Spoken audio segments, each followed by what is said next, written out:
अस्सलामु अलैकुम रहमतुल्लाहि व बरकातहू। उर्दू जमात दहाम नेशनल बुक फाउंडेशन की जो नई किताब है उसकी नज़म नंबर 3 दरिया खैबर, शायर हफीज जलंधरी। शेर नंबर है 14। इसे तैमूर ने रोंदा, इसे बाबर ने ठुकराया, मगर इस खाक की आलियोकारी में न फर्क आया।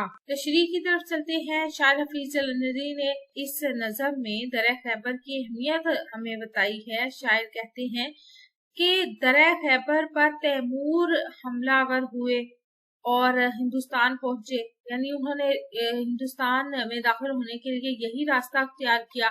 मुगलिया सल्तनत का आगाज करने वाले जो जद अमजद हैं उनमें तैमूर शामिल थे। इसके अलावा बाबर भी दरिया खैबर तक फौज लेकर आए, लेकिन यहाँ के जो अफरीदी कबाइल ने इनको रास्ता तब्दील करने पर मजबूर कर दिया और ये लोग बाबर के सामने लोहे की दीवार बनकर खड़े हो गए।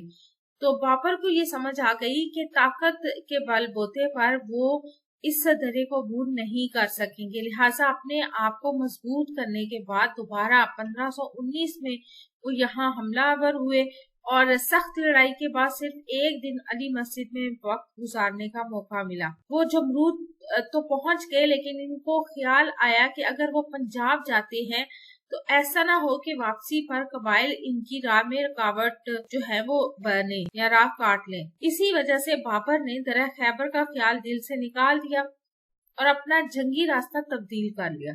शायर कहते हैं कि एक हुक्मरान यहाँ कामयाब हुआ तो दूसरा नाकाम, लेकिन इस जगह की शानो शौकत जरा भी कम नहीं हुई। ये जगह अपनी मिसाल आप है। शायर ने इस दरे की जो अहमियत है वो बयान की है कि बहुत से जो हमले इस जगह पर हुए, बर्बादी तबाही का दौर भी आया, लेकिन यहाँ की अफादियत अहमियत वो किसी भी तौर पर कम नहीं हुई, क्योंकि ये बहुत सी कौमों, तहजीबों, मजाहिब की अमाजगाह और एक बहुत ही ज्यादा अहम तजारती गुजरगाह है। इसकी अहमियत की बिना पर बहुत से हाकमीन इसको फतह करना चाहते थे। अलगर्ज शायर ने दरिया खैबर की अहमियत पर शेर जो वो कलमबंद किया और हमें इसकी अहमियत से आगाह किया।